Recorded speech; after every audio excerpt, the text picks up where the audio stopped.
Olá, eu sou o professor Joaquim Bento e vou falar agora sobre a parte 3, tipos de erros numéricos da unidade 1 sobre teoria dos erros.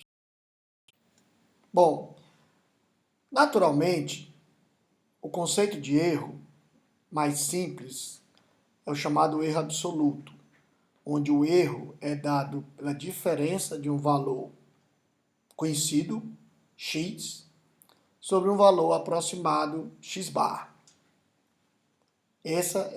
Isso às vezes é usado em módulo, muitas vezes, porque tanto faz o valor ser maior, x barra maior ou menor do que x. Entretanto, muitas vezes não se conhece o valor exato, x.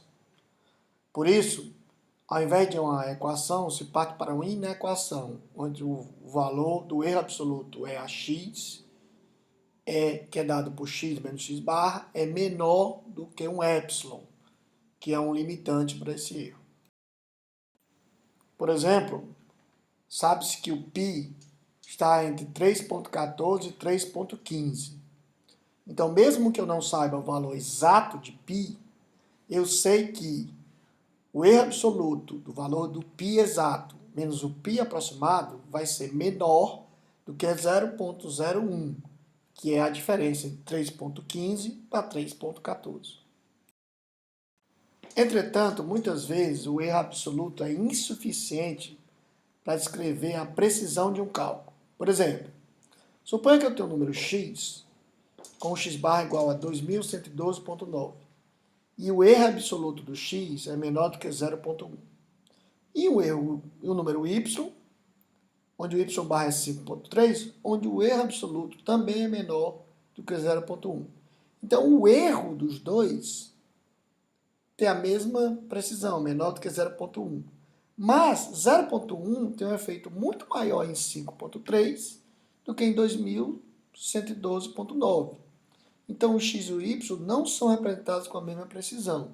Ou seja, o erro absoluto muitas vezes é insuficiente para descrever essa precisão. Portanto, muitas vezes se usa o erro relativo, que é dado pelo erro absoluto EAX sobre x barra, que desenvolvendo vai dar x menos x barra sobre x barra. Então, dando um percentual do valor ao invés de um erro absoluto. Pegando então o exemplo anterior, se você calcular o erro relativo para x barra igual a 2112,9, vai dar 0,1 sobre 2112,9, que dá aproximadamente 4,7 vezes 10 a menos 5. Enquanto que por 5,3 vai dar 0,1 sobre 5,3, que é aproximadamente 0,02, que é maior do que o erro para x, o que representa realmente que 0,1 tem um impacto maior em 5,3. Então, tudo que vai ser feito vai ser em cima da forma do erro absoluto e do erro relativo. Por isso que é importante entender os conceitos do erro, e não simplesmente decorar a forma. Mas para chegar lá, antes de chegar lá, a gente tem que entender um pouco do truncamento e arredondamento. E para isso, a gente tem que voltar à nossa aritmética do ponto flutuante. Então, por exemplo, um número x é dado por f de x vezes 10 elevado a e, que é a parte representável por f de x, mais o g de x vezes 10 elevado a e menos t, que é a parte que está sobrando dos dígitos da mantissa, onde esse f de x está entre 0,1 e 1, e o g de x está entre 0 e 1.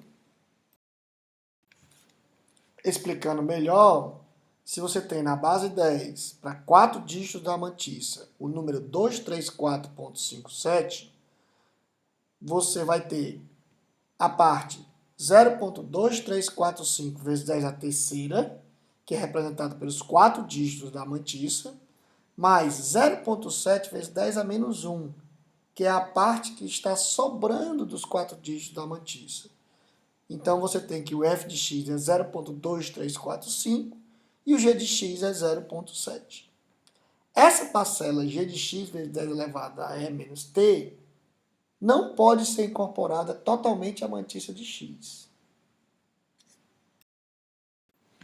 Então, considerando isso, nós vamos primeiro achar o erro para o truncamento, depois o erro para o arredondamento. No caso do truncamento, essa parcela g de x vezes 10 elevado a e menos t vai ser simplesmente desprezada. Então, o nosso x barra vai ser f de x vezes 10a e. E aí, para calcular o erro absoluto, é só aplicar a fórmula x menos x barra. Ora, se o x é dado pelo número completo, com f de x e g de x, e o x barra é dado somente pela parcela f de x, o erro absoluto vai ser dado por g de x de módulo vezes 10 elevado a e menos t. Mas, representar o número por uma equação, às vezes, é muito ruim. Então, para se livrar do g de x, a gente pode transformar isso numa inequação, dizendo que esse termo é menor do que 10 elevado a e menos t, porque o g de x, o módulo de g de x, é menor do que 1. Para calcular o erro relativo do truncamento, também é só aplicar o conceito de erro relativo, a fórmula, que é o erro absoluto de x sobre x barra. Ora, o erro absoluto de x acabamos de calcular, que é g de x vezes 10 elevado a e menos t.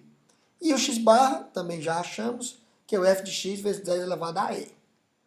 De novo, ao invés de trabalhar com essa equação, para se livrar do g de x e do f de x, a gente pode transformar numa inequação, onde o numerador fica só 10 elevado a e menos t, já que o g de x é menor do que 1, e no denominador fica 0,1 vezes 10 elevado a e, porque o f de x é maior do que 0,1. Mas como está no denominador, isso faz com que o número fique maior. Então, fazendo essas contas, nós temos que o erro relativo de x vai ser menor do que 10 elevado a menos t mais 1. Já para calcular o erro do arredondamento, a gente tem que considerar duas situações. O f de x é modificado dependendo da situação para o g de x, que se o g de x for menor do que meio, o x barra é f de x vezes 10 elevado a e, ou seja, fica como se fosse um truncamento.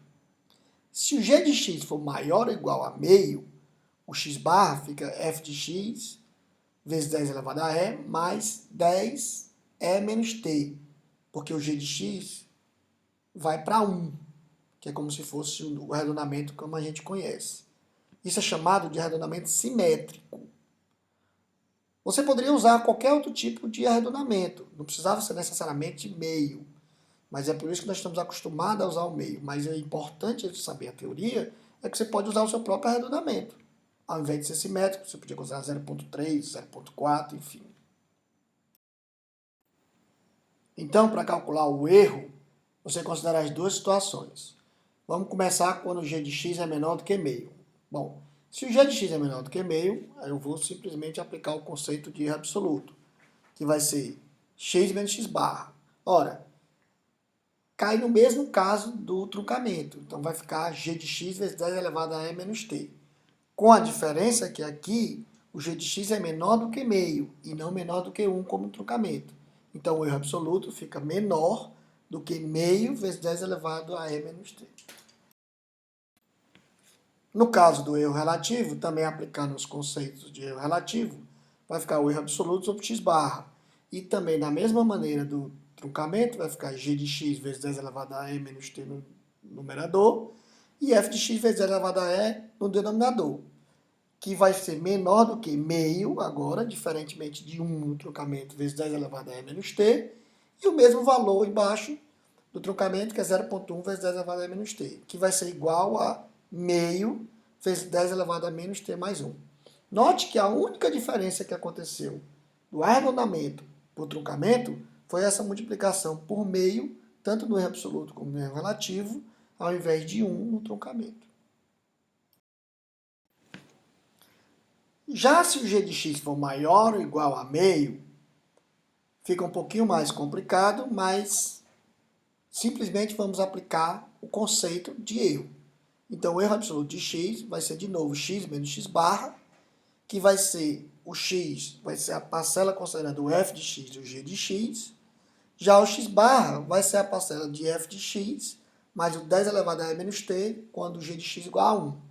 Ora, fazendo esses cálculos, você vai chegar na expressão de que o erro vai ser dado pelo módulo de g de x menos 1 vezes 10 elevado a e menos t.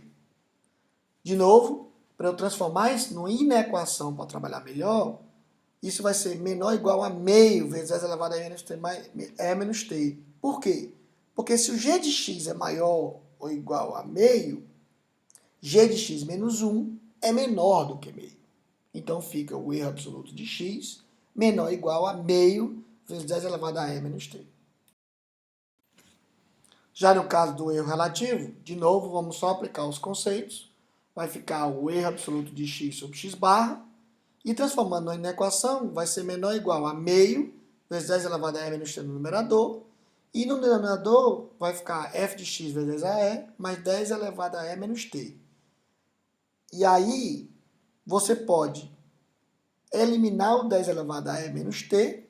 Por quê? Porque ele está no denominador. E f de x vezes 10ae mais 10 elevado a e menos t é maior do que f de x vezes 10ae. Então, eu estarei a favor do valor da inequação. Então, fica meio vezes 10 elevado a e menos t sobre f de x vezes 10ae, que vai ficar menor do que meio vezes 10 elevado a e menos t sobre 0,1 vezes 10ae, que vai dar novamente o meio vezes 10 elevado a menos t mais 1. Ou seja, não importa se o g de x é menor do que meio ou maior ou igual a meio. O erro absoluto de x vai ser sempre menor ou igual a meio vezes 10 elevado a menos t, e o erro relativo vai ser menor do que meio vezes 10 elevado a menos t mais 1, o que é muito bom. Note também que esse erro é o mesmo erro do truncamento, a menos essa parcela de meio, que é multiplicada tanto no erro absoluto como no erro relativo. Então, só reforçando a conclusão que nós chegamos, o erro do arredondamento, o erro absoluto de x do arredondamento é menor ou igual a meio vezes 10 elevado a e menos t. E o erro relativo do arredondamento é menor do que meio vezes 10 elevado a menos t mais 1. O que, como falamos, é igual aos erros do truncamento, a menos dessa parcela de meio, que multiplica tanto o erro absoluto como o erro relativo. Isso nos leva a algumas conclusões bem interessantes. A gente é acostumado a usar o arredondamento ou o truncamento, muitas vezes, no chute, sem saber direito o que está fazendo, sem entender o processo. Agora não. Agora com o cálculo numérico, com o estudo do erro, você sabe exatamente o que você está fazendo.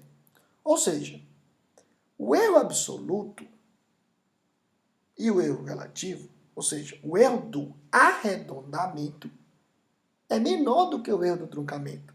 Porque o erro, tanto o erro absoluto como o erro relativo, é igual ao do truncamento multiplicado por meio. Então, se o seu problema é usar o valor do erro, o menor valor do erro, você deveria usar o arredondamento. Por outro lado, usar o truncamento é mais fácil, porque simplesmente você vai desprezar casas. Então, o tempo de execução do arredondamento é maior do que o tempo de execução do truncamento, considerando que você pode ter que fazer isso milhares de vezes ou muitas vezes no seu processo. Então, se o seu problema é o tempo de execução, então você deveria usar o truncamento. Concluindo, como a diferença dos valores não é tão grande assim, dependendo do problema, claro, que é só multiplicado por meio, e o tempo de execução do truncamento pode ser menor, o truncamento é mais utilizado. Mas você sabe como escolher, dependendo do caso. Bom, mas isso é o erro para um número, truncamento e arredondamento.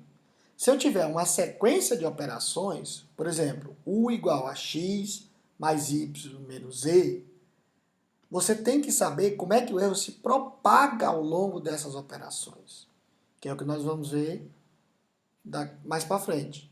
Ou seja, o erro é composto pelo erro nas parcelas e também pelo resultado da operação.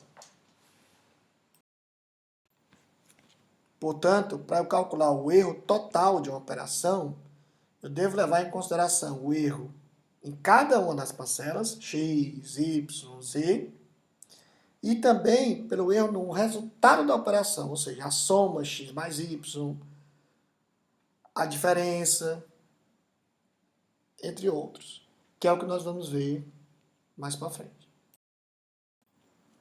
Só para dar um exemplo desse acúmulo de erros, sem entrar ainda no mérito da teoria, vamos supor que você esteja na adição. A adição requer que você faça o alinhamento dos pontos decimais. Se você tem, por exemplo, o número x 0.937 vezes 10 a 4 e o y 0.1272 vezes 10 a segunda, você não pode simplesmente somar. Você tem que alinhar as bases e as potências para somar. Então, fazendo esse alinhamento, você vai ter que o valor x vai ficar 0.937 vezes 10 a 4, não muda, mas o y já vai ficar 0.001272 vezes 10 a 4. Aí, agora sim, eu posso fazer a minha adição. Fazendo, então, a soma com esse alinhamento de x e de y, você vai ter, então, que a soma de x mais y vai ser 0.938272 vezes 10 a quarta, que é o valor exato dessa adição. Entretanto, se eu tenho t igual a 4, ou seja, eu tenho 4 dígitos na mantissa, eu tenho que truncar ou arredondar. Então, no caso do arredondamento, eu vou ter que o x mais y barra, né, o valor aproximado da adição vai ser 0.9383 vezes 10 a 4, enquanto no truncamento, o x mais y barra, que é o valor aproximado da soma, vai ser 0.9382 vezes 10 a 4. Note que há uma diferença dos valores. E que se eu usar esses valores para calcular o erro, eu vou ter um impacto desse truncamento ou arredondamento no valor do erro. Dando um exemplo, por exemplo, na multiplicação, a multiplicação ela não requer um alinhamento dos pontos decimais dos dois números. Basta rezar a multiplicação, ou seja, é um processo mais simples. Mas da mesma maneira, eu vou ter que fazer o truncamento ou arredondamento, caso eu não tenha dígitos suficientes na mantissa para representar os números. Então, no mesmo exemplo, o x e o y, nesse caso eu não vou precisar mudar o y, trabalhar na potência do y. Eu posso simplesmente fazer a multiplicação de x por y, que então vai dar 0.1191864 vezes 10 a 6. Mas, novamente, como eu tenho t igual a 4, ou seja, eu só tenho 4 dígitos na mantissa, eu tenho que truncar ou arredondar a operação. Então, se eu fizer o arredondamento, o xy barra vai ser 0.1192 vezes 10 a sexta, enquanto se eu truncar, o xy barra vai ser 0.1191 vezes 10 a sexta, dando uma diferença do arredondamento e truncamento e, obviamente, impactando no cálculo do erro. Então, se eu estou fazendo uma operação, eu tenho que levar em consideração o erro das parcelas, mas da operação em si. Então, mesmo que, por exemplo, uma parcela, o número x ou y, seja exato, a operação soma, multiplicação, pode ser que dê um número que não é representável. Então, essa operação OP pode ter um erro que vai ter que ser arredondado ou truncado. Então, esse erro da operação, como a gente já viu, o resultado da operação, ele vai ser menor do que 10 elevado a menos t mais 1, o erro relativo, no truncamento, e no arredondamento vai ser menor do que meio vezes 10 elevado a menos t mais 1. E aqui nós estamos usando o erro relativo porque é mais fácil, mas você poderia fazer a mesma coisa no erro absoluto. Então, na próxima parte, nós vamos usar esse valor da operação para fazer um acúmulo de erro durante a operação.